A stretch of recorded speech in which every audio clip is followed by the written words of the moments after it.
Hello there everyone and welcome to another episode of the Long Live Rock and Roll podcast. He's usually on my right, but today's on my left. It's my co-host Felipe Amarim. How are you doing, man? Hello everyone, I'm doing fine, man. Good. Yeah, as you can see if you're watching on the video, we're at another gig. So yesterday, our last episode on Credence, we did in our hotel room after a show. Now we're actually at a gig. We've just come off stage. That's why we're all sweaty again. And we did a good show, wasn't it? It was a good gig. Big stage, massive audience. Yeah, we got great sound. It was completely packed. It's really good to be back playing festival gigs here. We love them. And the audience loved it as well, which is so important because they've been without gigs for so long that, you know, so nice to have everyone back for a change, wasn't it? Anyway, would you like to do the ceremonial? We have a little disclaimer. We couldn't find a can of beer, so Felipe had to pop this open, but he's going to do the... I'm going to do the can of lemonade today. So just imagine, here we go. Oh, we failed. Let's do it again. There you go. The episode has begun. So this episode we are going to talk about an album, and the album is Dark Side of the Moon by Pink Floyd, which is, well, amongst one of the most famous albums ever. And one of the best-selling albums of all time as well, which can be unusual for a rock band, isn't it, to have an album like that, especially Pink Floyd, because what they used to do before The Dark Side of the Moon was far from whatever can be considered commercial music. I think it's unusual for a prog rock album. Rock, I hear what you're saying, but there is commercial rock out there. But for an album that's so progressive and was so different for its time, that's what I kind of can't understand why it's sold so much. Well, I think we got to consider, and I might disagree with you there. Okay. I don't think Pink Floyd is a prog band. Don't you? Yeah, if you compare them to all the bands from the same era, like Yes, like Emerson, Lake and Palmer, Gentle Giant, or the proper prog band is all about extremely virtuoso musicians, and loads of notes and influence of classical music and very long pieces. What you have with Pink Floyd, some of the songs are long, and you have a whole story, starts with keyboards and then the drums and the bass join the band or whatever.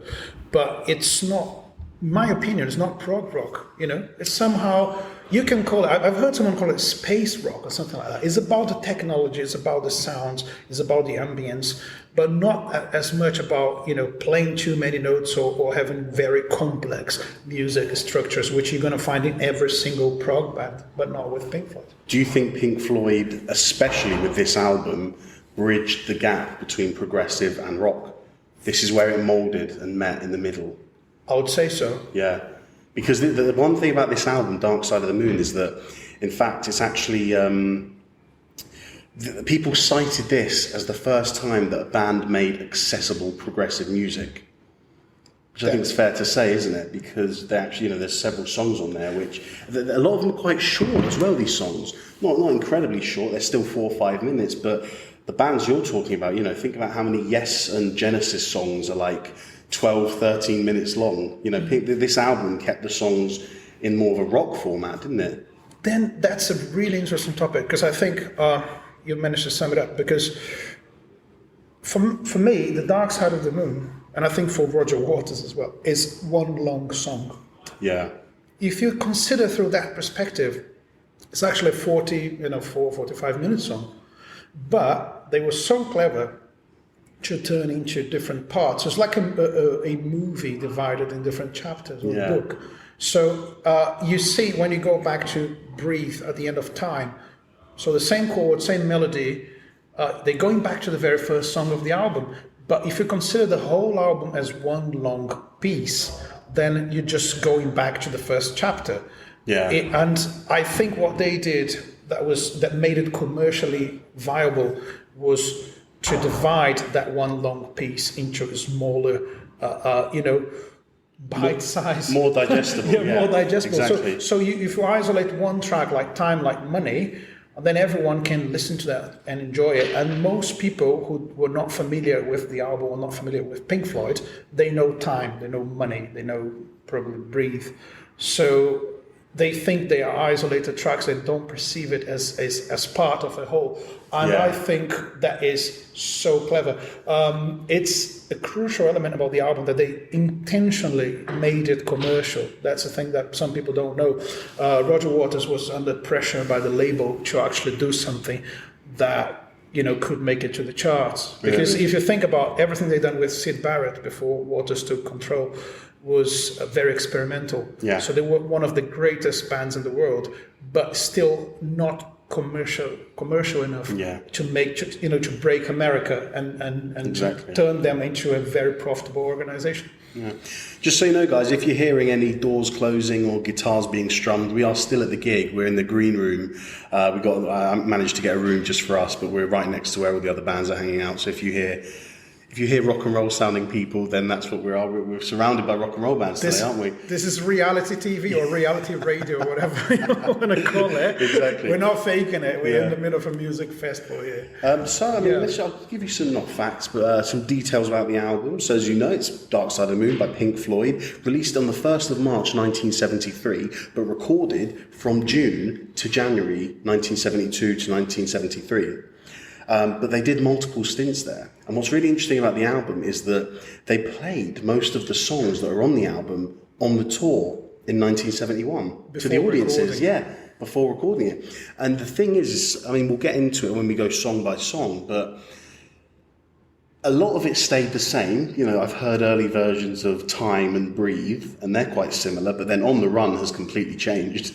But then a lot of that is to do with the technology that was around at that time, wasn't it? Yeah. Because we'll talk about that. So it was produced by Pink Floyd themselves, but the engineer was a guy called Alan Parsons. Genius. He had a lot. He was... To put it this way, the album would not have been the same without him. He had such a huge impact on it, not musically, but technologically. You can't see.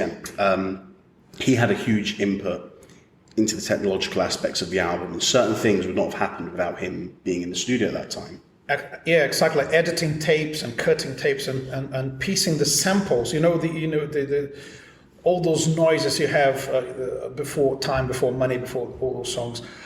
He used that as an introduction by cutting tapes and editing stuff. That they had loads of sounds available there at the studio. It was recorded in Abbey Road, wasn't it? Yeah. And Alan Parsons was clever, and I think there's a human element that's a big part of it. He could have been a producer kind of thing, but I think he was really young at the time. Also, he knew that he shouldn't interfere much with Gilmour and Waters' vision for the album. So all he tried to do was to get their ideas into the record with proper technological knowledge, because he knew what he was doing. Whilst you think about Waters and Gilmour, although they know about the gear, they are not producers in the sense of doing the sound engineering part of an album. That was up to Alan Parsons to capture what was in their minds and actually make it real. Yeah. And I think he did it in a perfect way. I think it's one of the best sounding albums of all time. You can compare The Dark Side of the Moon to any modern album and nothing is missing. The drum sounds, the keyboards, the guitars, and the right amount of reverb and ambience. That's something apparently Gilmour and Waters clashed for ages. Like, I want more of this, more of that. No, it's too echoey. It's not too much echoey. You want more of this, more of that. Rogers wanted it rawer. I think Gilmour so. wanted it more echoey and atmospheric. Exactly. I think that the result of that clash between them, plus Alan Parsons' knowledge of the gear and the room, is what made the album sound so good. So I think that one of the reasons for being, there's many reasons for the album to be such a bestseller like that, because you have great sound, you have great musicianship. They were playing at the top of their games at the time. Yeah. And everyone leaves a space to the other one, so no one is overplaying. And you get great guitar solos. The lyrics and the melodies are amazing. And especially Gilmour and Richard Wright are singing so well and harmonizing beautifully throughout the whole album. So many elements that make the album great. Well, there's a lot to talk about with this album, because there's several really important aspects of it that was, I suppose, fresh in the world of rock and roll. First of all, there was the recording.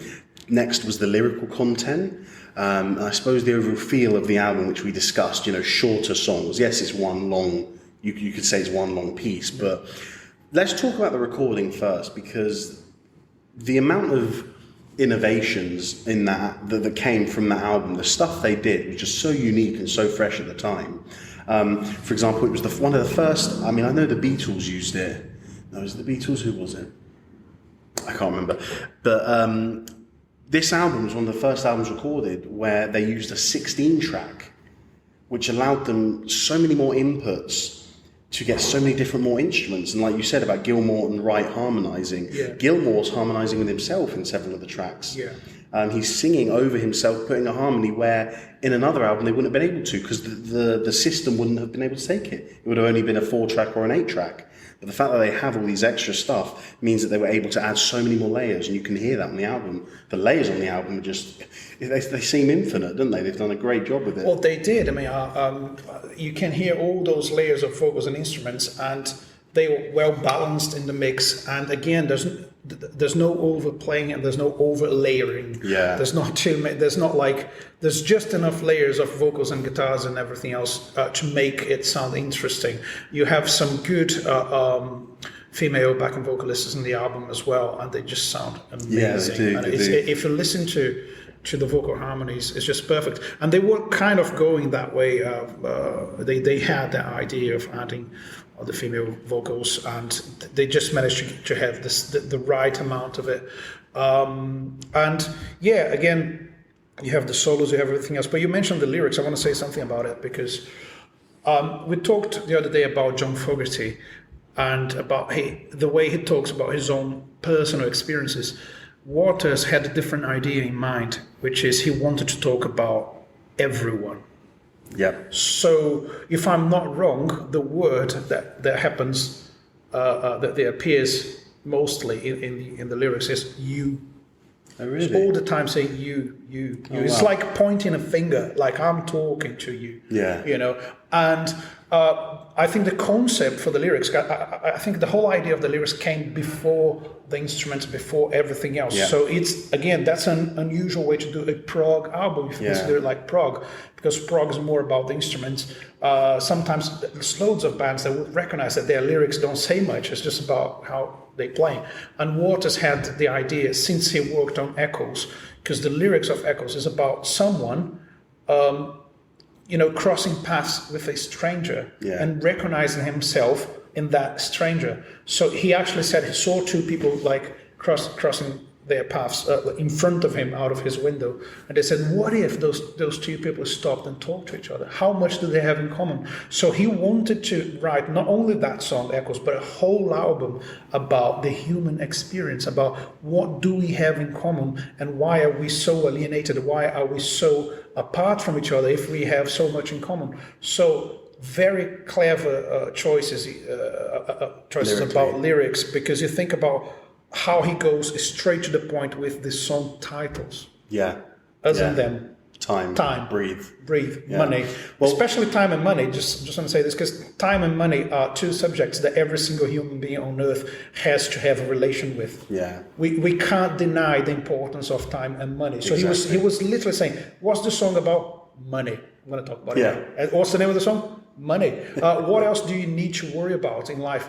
Time. Yeah. What's the name of the song? Time. So that doesn't it make it commercially viable? What does every human have to do all of their life? Breathe. Breathe. Yes. But it's interesting because you're saying that, which is absolutely true. And I suppose from a philosophical standpoint, looking and what you said, that lyric was so important. The one from Echoes. Yeah. Strangers passing in the streets, by chance two separate glances meet. I am you, and what I see is me. Lovely lyric, but you're right. That goes deep into the human soul. It's talking about on what level do we connect as humans. He did this on Dark Side of the Moon, but pushed it a lot further. He talks about time, about death, about mental health, about greed, about conflict. A lot of the mental health aspect, it came from Syd Barrett. Because Syd Barrett had a mental breakdown, didn't he? Yeah. It was before Medal, because Medal was album, but without Syd Barrett, wasn't it? He only recorded the first one, actually. Syd really? recorded The Piper at the Gates of Dawn, and then he recorded one song in the second album, which is A Source of All Secrets. So he only did one song. So you can consider he's been part of two albums. Yeah. So he's not on metal, he's not on... But he had a breakdown, and it really affected the band, and this is a part of what Waters was writing about. Only not the whole album's about Sid's breakdown, but an aspect of it was. Yeah, because Sid disconnected himself from the band and from the world. Yeah. And I think if Waters was trying to talk about elements that connect human beings, he obviously was missing his friend, and he was scared because it was like, I'm now in charge because no one else in the band can write lyrics, or if they do, they don't do it as often as I do. And the whole commercial pressure was over him. The record label wanted a hit. And they said, well, who's in charge now? Waters took control. He was like, I'm in charge. I need to write the hit. And money was so, sarcastic, let's put it like that. And if you think about Echoes, as I said, it's philosophic, it's poetic. But money is more like, okay, they want a hit. I'm going to write a song in 7/8 or 7/4 if you prefer. And so instead of counting 4 beats, you count 7 beats. It's not common in pop music. Yeah. It's not commercial. So he did that, and it's all based on a bluesy bass line as a shuffle, which is not as popular as well. And the lyrics are criticizing greed and capitalism. How can you make a commercial song criticizing money, or not money itself, but the relation people have with money?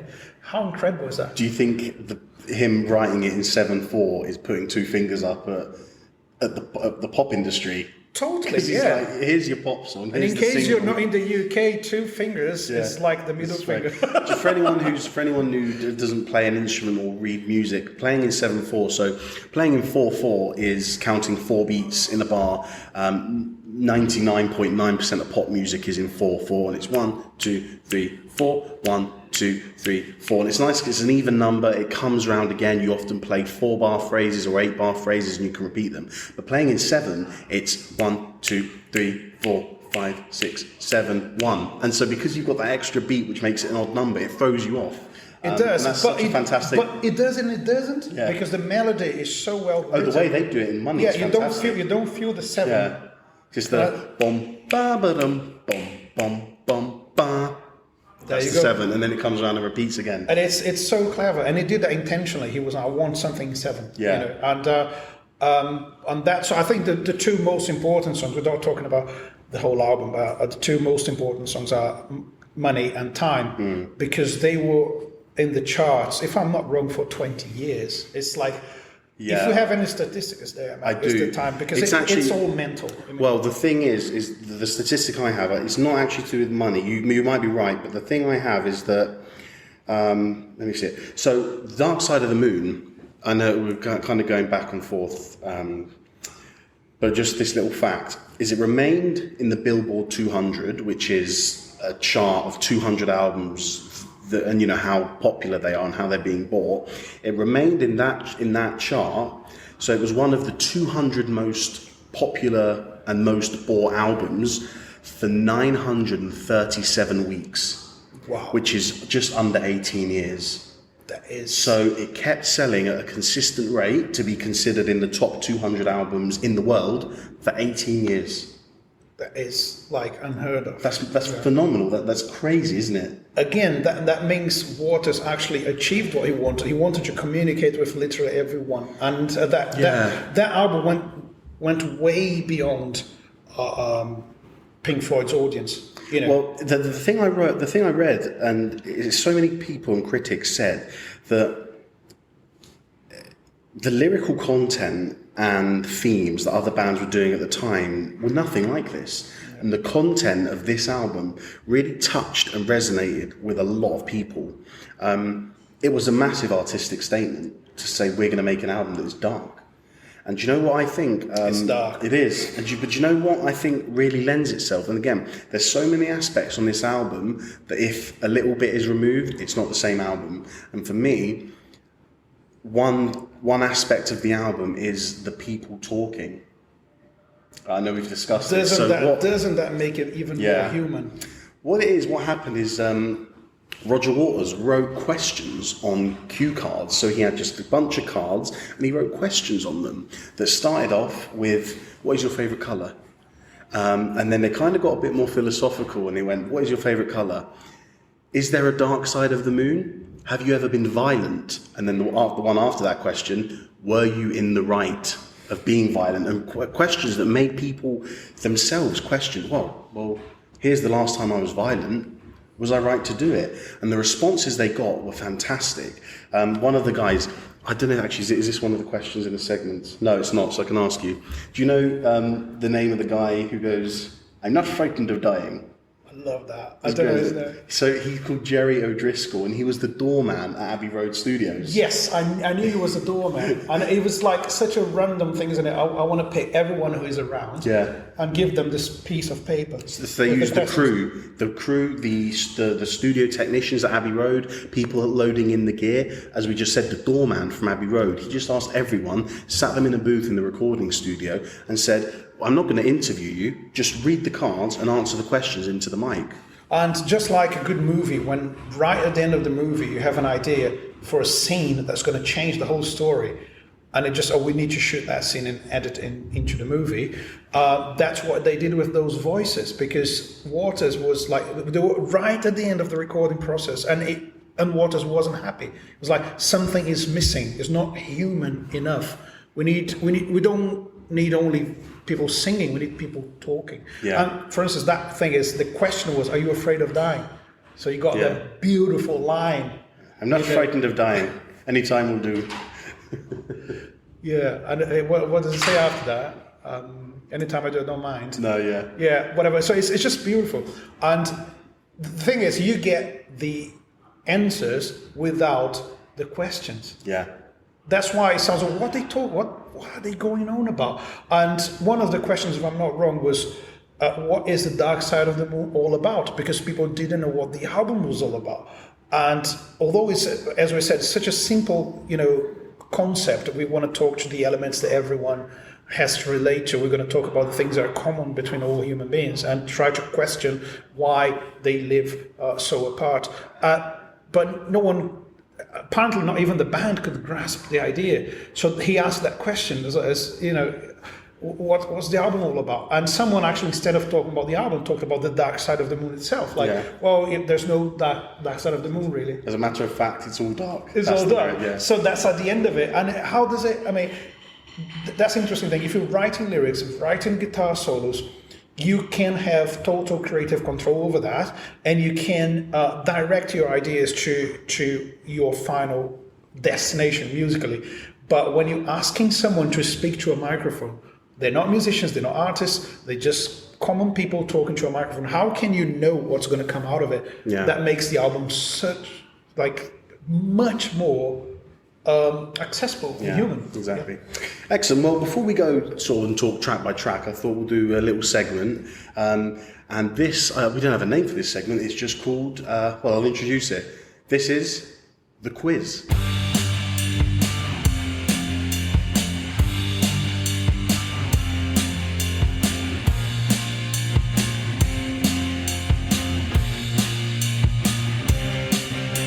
Right, so I thought I'd just ask you some questions. So I did actually, my first question was the doorman, so I got that wrong, but I can think of another question.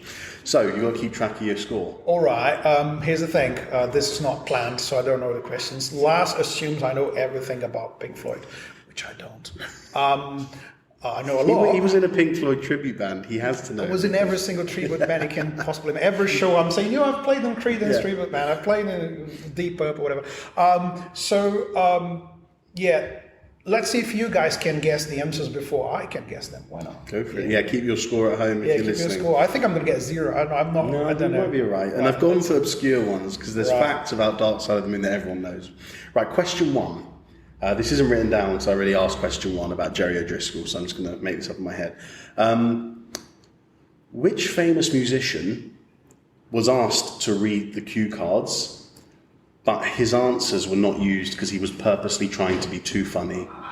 I know. That was Paul McCartney. That's true, He was recording probably with Wings Think or Wild, his yeah. solo album at Abbey Road, and Waters wanted him to come along. They knew each other, but he said Paul probably didn't want his voice on the album, so it just was really evasive. And, Well, Roger Waters said he tried to be too funny. Yeah. But actually, someone from Wings is on the album talking. Right. Yeah, I can't remember who it was.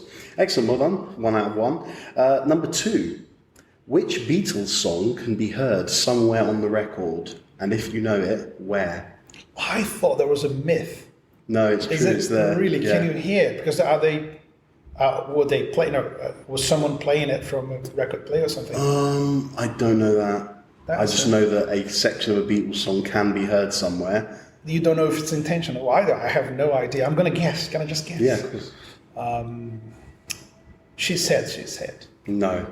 Just totally The random. answer is Ticket to Ride, and it can be heard. I think it's the riff. Dun, dun, dun, dun, dun, dun, dun. I think that can be heard in the dying moments of Eclipse. Right Very at the end. far in the back, yeah. Right at the end. Wow. Right. What video game character was going to be on the front cover? Wow, man. Those questions are hard. Can you guys guess it? I have no idea. Video game character. Yeah. Gosh. Well, at that time, how popular were video games? God, I'm just going to guess again. Super Mario. Can you imagine? No. Although think about There's nothing to do with the dark how side of weird the would that world. look anyway. Think about it though.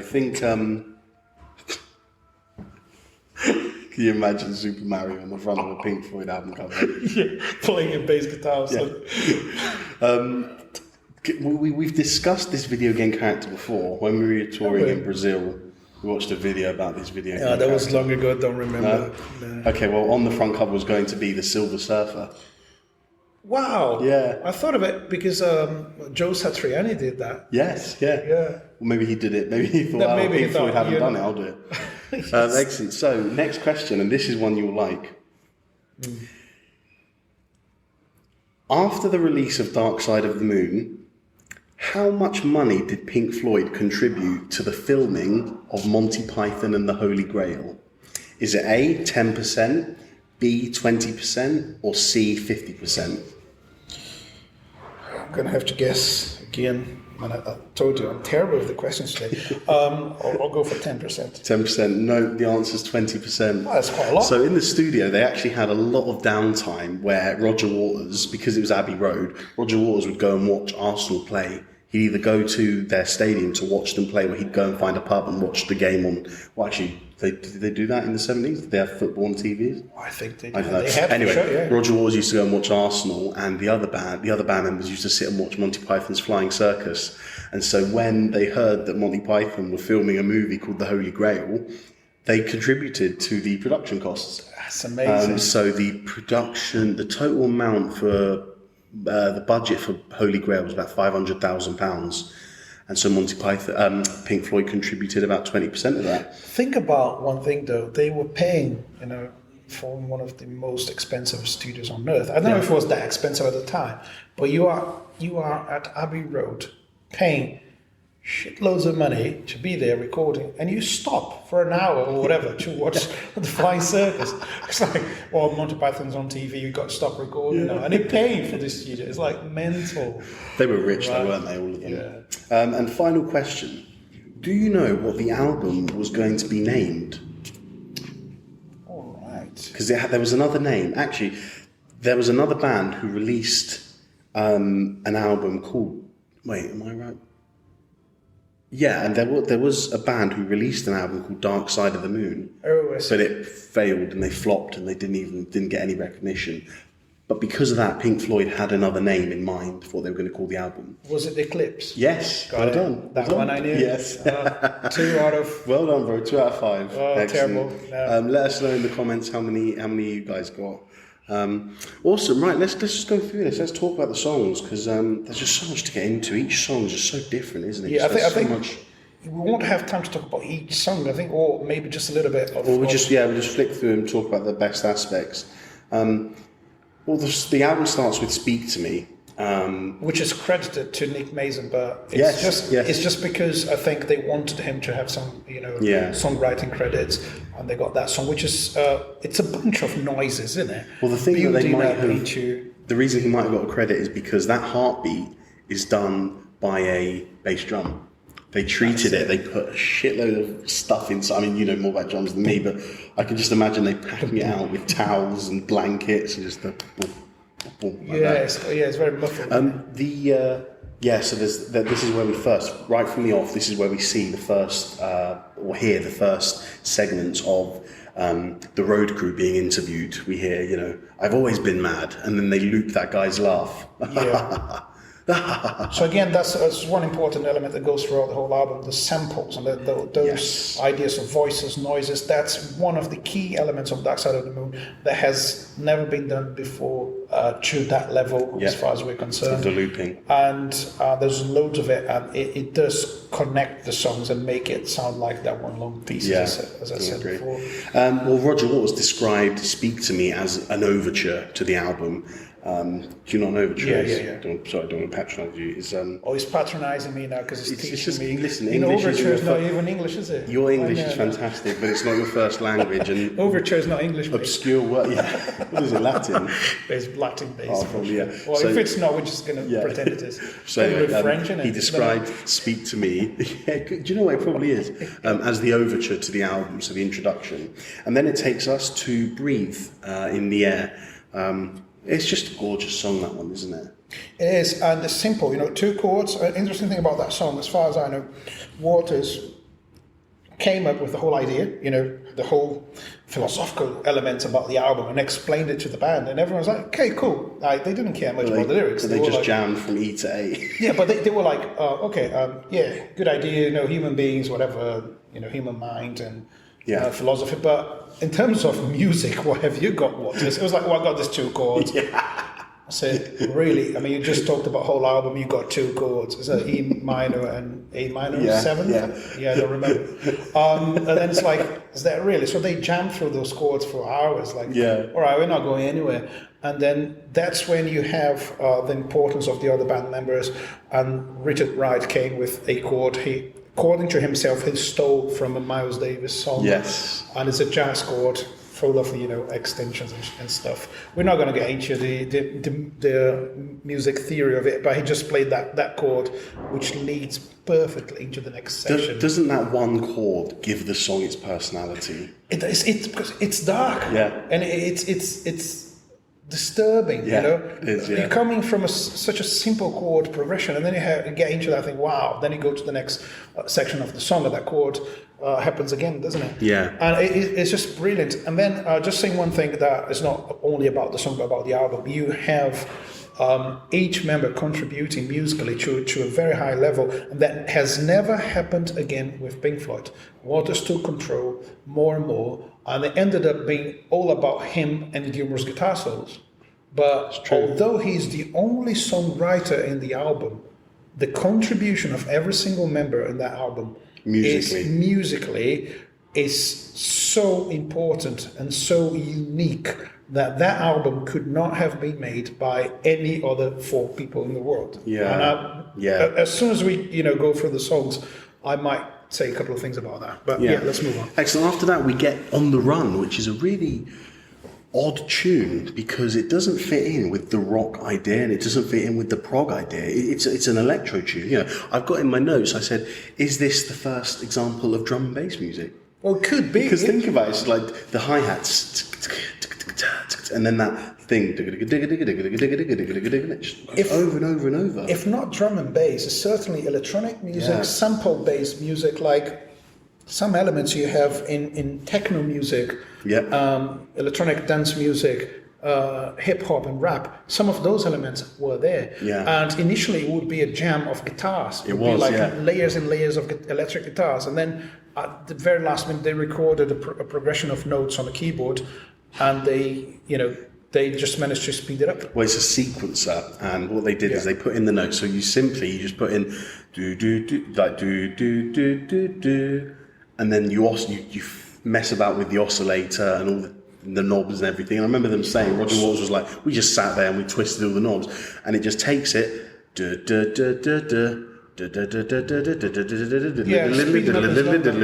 then you mess around with all the waves and the sine to give it the effects. So basically, so unique, isn't it? That song is played by the gear more than the band itself. Yeah. In it, because what you have there is like they recorded a few notes, and they didn't have to play them again. Just looping and speeding them up, and messing around. So great experimental track, which does relate to the beginnings of Pink Floyd, but it's so much more unique because it's electronic. Well, what it was doing is this was Pink Floyd's way of introducing the world to the technologies of the future, because no other bands had used the technology to this extent. I totally recommend people to watch Pink Floyd live at Pompeii, because there's the Dark Side of the Moon behind the scenes recording. Yes, yeah. Is that only the special edition though, or is it everything? Man, I watched that on TV, recorded on VHS. I don't remember. But anyway, yes, he's right, because in between sections of the live performances of Pompeii, you see them in the studio recording stuff for Dark Side of the Moon. It's just fascinating, isn't it? Yeah, and it's they do mention something about you need that specific guitar sound to be Eric Clapton, and you need the keyboards to be Pink Floyd. Yeah, there's no Pink Floyd without that keyboard sound and all the technology. Yeah. Well, On the Run was also the first tune that was using a lot of panning, because if you put your headphones on, you hear the go from your left, and then it comes all the way around the back of your head, then around to the right. That's just another great example of the innovations of the technologies of their time and using it to the fullest effect. We're not just going to put this music into the listener's head. We're going to give them I don't know what word to use, an interactive experience. That's proper surround sound experience, isn't it? Because that became quite a thing recently, but it was brand new at the time, isn't it? Well, Roger Waters said something about the fact they wanted really to utilise, or was it Alan Parsons? Alan Parsons or Roger Waters, maybe both, said that at the time they were aware that a lot of households were getting these new hi-fi systems, and technology in the home was becoming bigger and better, and so they wanted to utilise this and essentially make this the first surround sound hi-fi album, and they did it. Right. Yeah. That is really interesting. Anyway, so after On the Run we have Time. It's just a great song, isn't it? I mean, don't you find that Time and Breathe, do you find them to be quite similar? I do. Especially the chorus melodies. Because they are the same in it. I mean, they intentionally reused or recycled the chords and the ideas from Breathe into Time. Is there a reason for that? The actual end of Time is Breathe. It's like in the album says Breathe. It's like you're going back to the first song. Oh, okay. Yeah. So the end when it says home again, that's Breathe. Breathe, yeah. So that is the same. That is the same thing. So and that's something that most people they would think. Well, I think I've heard this before. How clever is that? Because you just listen to that album. So maybe you got involved with the whole sequence of songs. They get to that point in the album, and they're playing the beginning of the album again, but it's not the same lyrics. Yeah. And you're kind of, wow, that sounds familiar, and it makes you feel good immediately because it's familiar. It's not, home again. Home again. You're back to where you were, And the lyrics are so good about it. Someone said that Waters was only 28 by the time, but he's written in the perspective of someone much older, reflecting back on his life. Do you know, so Alan Parsons, I can't remember what he was doing. I think he was doing some soundscaping for a movie, and he went into this antique clock shop, and he took all of these clocks into a recording room where he took his tape recorder, and he would record each clock going off, whether it was like the alarm or whether it was the chiming on the hour, and he recorded all of them. Now, when you think of the music technologies we have today, if you had a clip of 10 different clocks all going off at the same time, using logic and all the systems we have today, you just line it up so that they all go off at the same time. If one goes off earlier than the other, you move it along. I read that when they were doing Time, they spent hours trying to sync the clocks. Trying to play the tape. So, okay, a minute into this tape, a minute into clock 1, it starts. But 30 seconds into clock 2, it starts. A minute and 30 into clock 3, it starts. So they had to hit play on one tape thing, time 30 seconds. Okay, right, now we hit this one. Okay, that's right, give it 3, 2, 1. Okay, let's do this one. And then they played around with that, and they finally got it so that all the tapes lined up and the clocks all went off at the same time. But when you think about the effort you have to go to, but it's so important, the clock's going off in that song, not only because the song is called Time, but again, an interactive experience for the listener with clocks going off in their head. You don't expect that sort of noises coming out of an album, do you? No, you expect music, guitar chords and vocals and stuff, and then out of the blue you have that noisy, really loud. It's disturbing. Every time I hear it, I kind of sit back and I'm like, whoa. Isn't it? I'm used to it. I know when it's coming, but... And when they play it live, they have to replicate that. They have to, to have those samples. If they're not there, you can't play Time. Yeah. It doesn't make any sense. And another important element of that is, I was talking about how each musician actually contributed to the album and made it special. That's Nick Mason's song for me. It totally is. That's Nick Mason's. Because what he did there was the first minute and a half, when you have that heartbeat, boom, boom, boom, just like in the beginning, which is one thing that connects the whole album. It's in the first song, it's in Time, and it's at the end of the album. And you have that thing going on, and a guitar, and a few guitar notes, very there's loads of space between the guitar notes and keyboard. So you have that ambience. And Nick Mason just had this brilliant idea of playing roton toms, which are very specific, or it's like orchestral toms, if you want to call it, which you have it's not like a normal drum when you have a deep piece of wood with 2 skins on each side. Yeah. You have just one skin, and it's just a metallic structure. There's no bottom to it. So it's just like a metallic round structure with the skin. Yeah. So it has that very particular sound, which is, again, it's disturbing. The sound of it is disturbing. It's not, the pitch is not perfect. And that's Nick Mason's contribution to the album, because he plays an unusual instrument for a rock band with brilliant rhythmic ideas and so much space and dynamics. For those who don't know what dynamics means in music, is like when you play with the levels, you go up and down. If you in terms of volume. Volume. So he plays really quiet and then loud and then more notes and then fewer notes, and then it's just so clever, and it makes the song. And there's a drum fill, boom, boom, boom, ba, ba, ba, into the vocals. So you have all that minute and a half of nothing going on, but that percussion sound. And then you have a powerful drum fill that leads into the vocals, and you have a funky drum beat for pretty much the first time in Pink Floyd since Echoes. Yeah. So it's totally, I think Nick Mason made that song what it is. Do you remember when we went to go and see Roger Waters a few years ago, didn't we, at Hyde Park? And the one thing we came out of it saying, and actually you mentioned this at the start of the episode, a really important thing about Dark Side of the Moon is the amount of space the instruments leave each other. Yeah. The most important phrase I've heard as a bass player, and the one that I consider every time I play a gig, every time I'm recording a bass line, every time I'm thinking about music, the quote that resonates with me is, it's not about the notes you play, it's about the space you leave, which I think is perfect for this album, because it is the space that's left that makes the album. And when we went to see Roger Waters at Hyde Park, it was a fantastic gig. Brilliant. But do you remember, the one thing we said is, the drummer's overplaying. Well, yeah. And he did quite too many fills, too many notes in his fills. So there you go, you get fantastic musicians playing those things.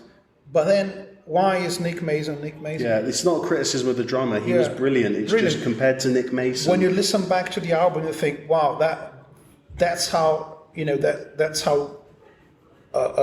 incredible Pink Floyd is. Why is Pink Floyd that good? Because only those 4 guys could make those songs sound like they are. You can see any other band, great musicians playing it, tribute bands, and they're good, but you can't replace those guys. You can't replace Nick Mason. He's still one of my favorite drummers of all time. Love him. Anyway, so If following you're on, listening to this, Nick, he's not going to be listening to this.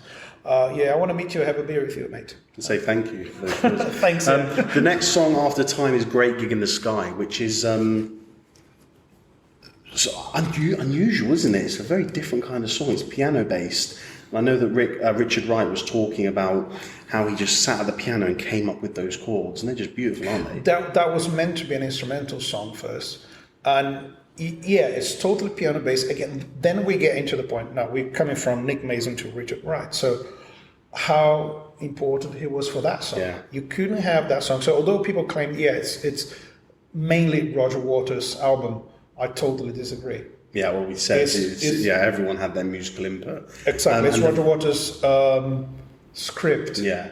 But he didn't act in all the scenes. So the vocalist was a lady called Claire Torrey. It's funny, she declined to come on the first day they invited her because she had tickets to go and see Chuck Berry at the Hammersmith Apollo. To be honest, that's a good excuse, Yeah, it isn't is, it? yeah. Especially when Pink Floyd wasn't Pink Floyd. But she came the week later and she did it. And Roger just said to her, go in, do your thing, we want this, we want that. And she went in, and the interesting thing is he told her about the themes of the album. And so she went in then thinking greed, conflict, time, death, mental health, humans, stuff like that. And she went in there and she came out of the studio and she said, I'm so sorry, that was awful. And they said, no, you nailed it, go and do a few more like that and we'll piece it together. And it really is stunning, isn't it? That vocal performance is a landmark in rock vocal performances, isn't it? Everyone knows Great Gig in the Sky for the vocals. What did we say on the very first episode of this podcast? Rock and roll is music freedom. Yeah. But the problem about freedom is a lot of people don't know what to do with it. So basically, when a band hires a session musician, freelance musician, like they hired her, they just give them a script. Look, I want you to come down and you're going to do this. Here's the notation, sing it just like the notation. Exactly, maybe you can have a little bit of input. But what they said to her was like, go there and do your thing. There's no lyrics, it's an instrumental song. Just go there and shout in the microphone, just, whatever. How can you be so sure about which notes you want to sing when there's no prescription? What are you going to do? What kind of vocal line is she going to come up with? And she was brilliant. And she ended up a few years later getting songwriting credits, which is totally well deserved. You can't have that song without her vocals on it.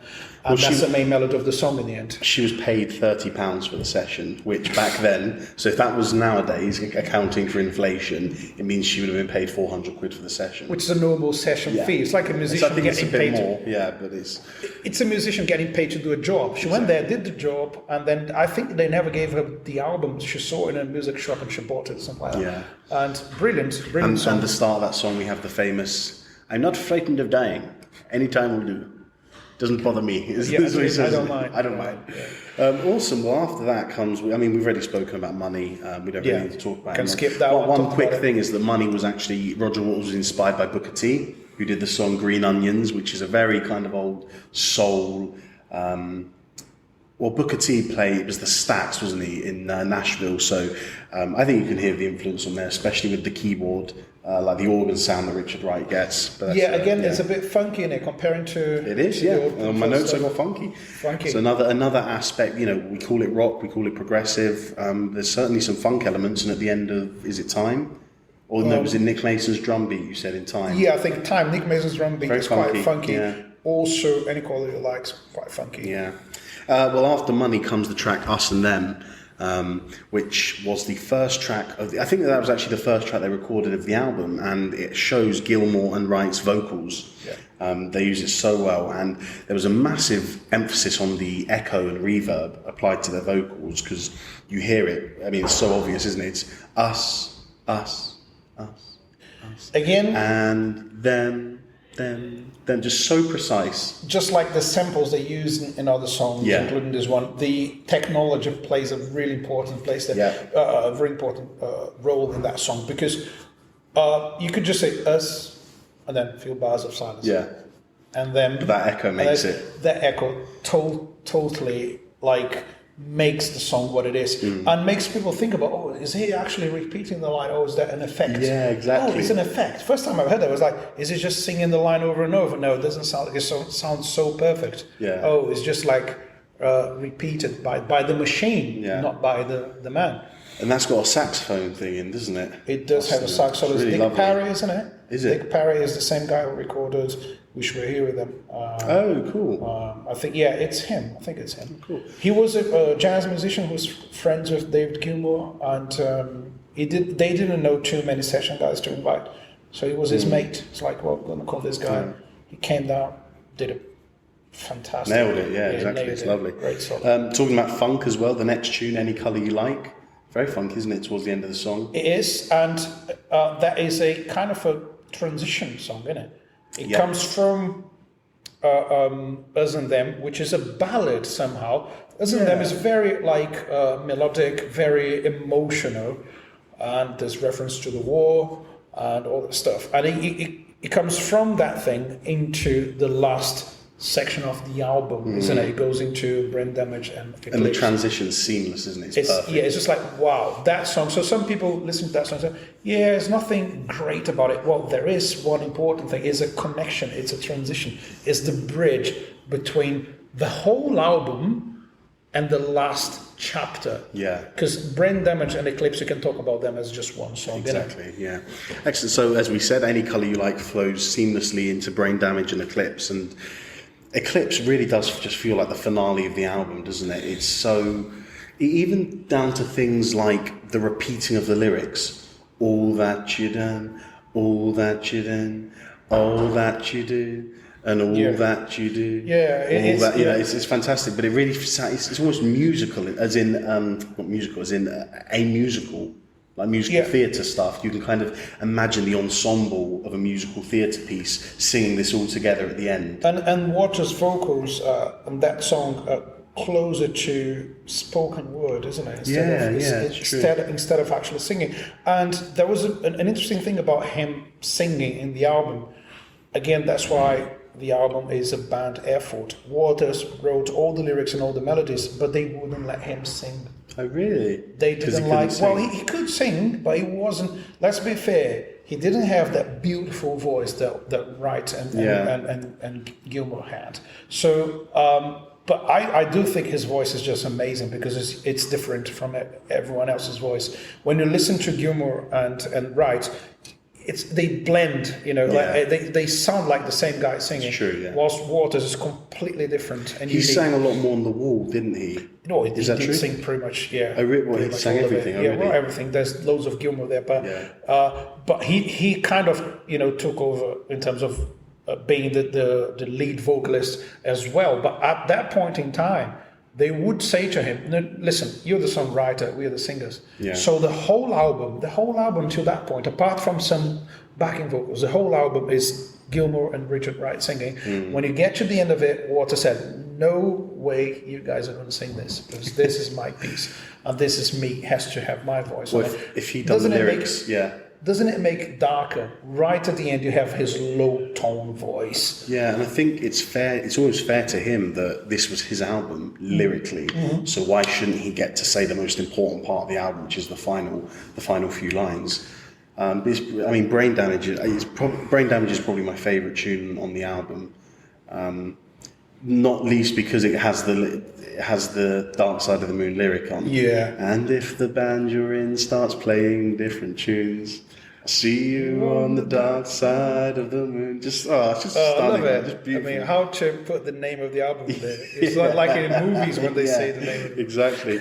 And so that's all the tracks really. But now that we run through all the tracks, do we have time for some segments? Oh, we do. Go for it. That's how we do it. Laz Unleashed. Do we have a Laz Unleashed for today? We do. Ooh, so see, I don't have the script. I never have it. He's just holding the iPad to try and seem professional. I'm trying to read it now. But no, I'm not. Go on, introduce it formally. So, ladies and gentlemen, Laz Unleashed.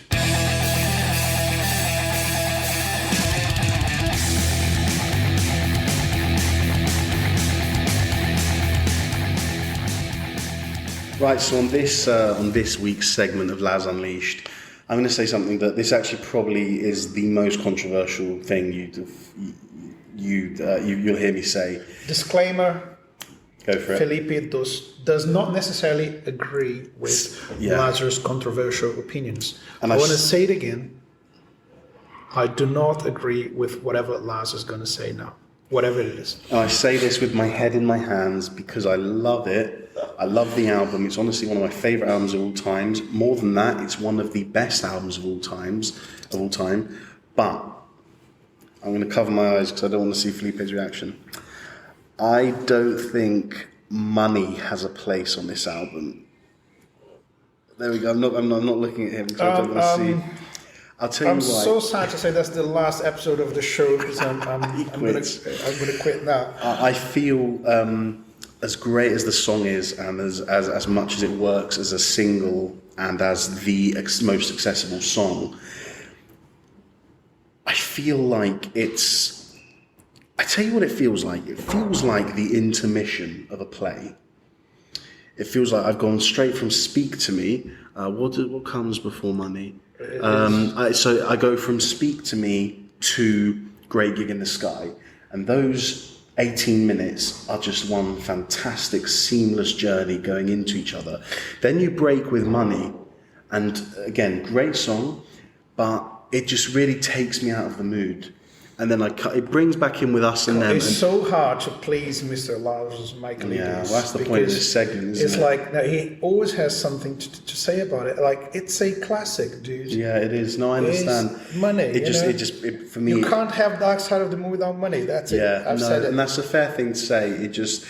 Every time I listen to it, it's almost like I could, if I listen to Dark Side of the Moon, I put my headphones on, and the one time that I might open my eyes, check what time it is when Money comes on. It takes me out of the atmospheric. I'm not saying I skip the song. I don't. It's part of the journey. If you skip the song, I'm not going to talk to you again.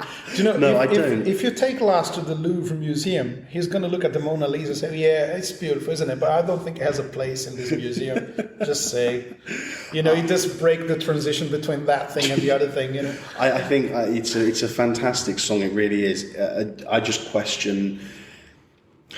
Do you understand any part of what I'm saying in terms of the atmospheric? I'm sure someone is going to agree with you. No, but do you hear what I'm saying? Not agree, but do you hear what I'm saying in the sense of the vibe, the tone, the attitude of the album from the start? I don't hear what you're saying.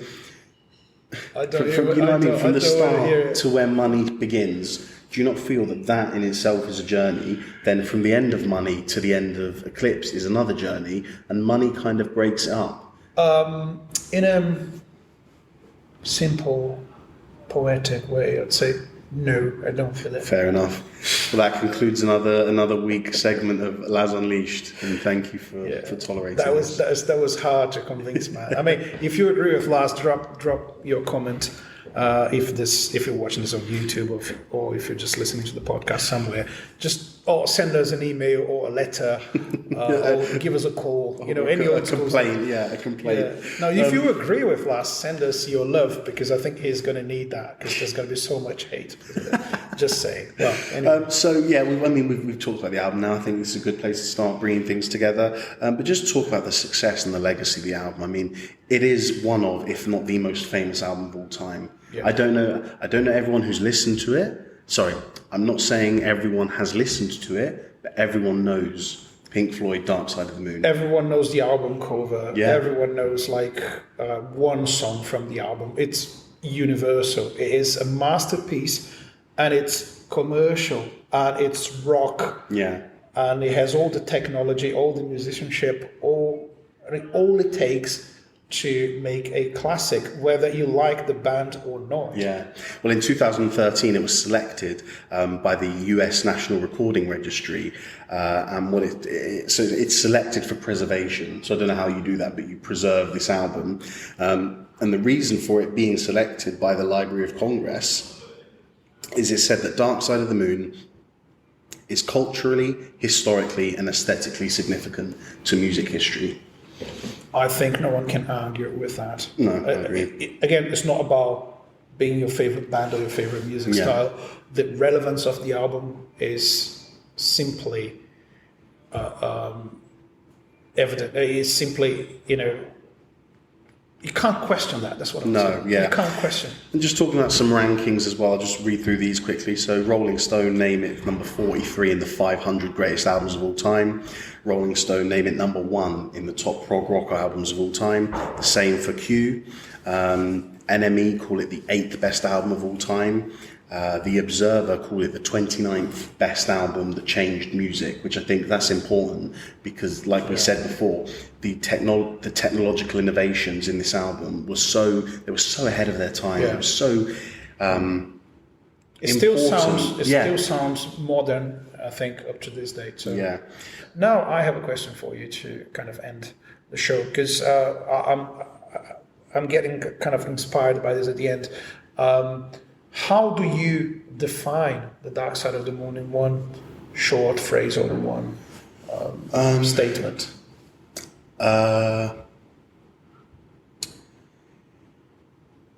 It is an experience. It's not an album. It's not an album that I can just, I want to listen to Time today. Today I'm going to put on, on my 5-minute drive to Tesco, I'm going to put on Us and Them. When I was doing the notes and when I was talking about each of the tracks, I just had each track on and I went and thought, funky this song or the synthesizer on this song. And I didn't enjoy the album as much because I played a song, I made some notes and I skipped it. And then when you get to Brain Damage, you're like, I haven't earned this. Yeah. I haven't earned the right to listen to Eclipse. No, you need to go it's through the full experience. Again, like a movie, innit? Absolutely. When you're watching the scenes, you need to know what happened in the previous scene. And anytime I do it, anytime I listen to Dark Side of the Moon, I turn all the lights off. I put one of my speakers in front of my left, to my left, and one on my right. And I'll sit down, I'll put a pillow. Sometimes I do it in the living room, and my wife's she comes down, she says, "What are you doing?"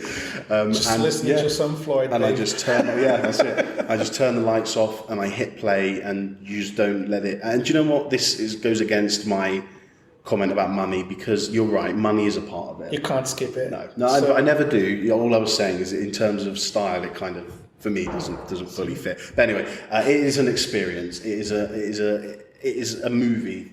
Yeah, it's a whole story. You got to follow each chapter of it.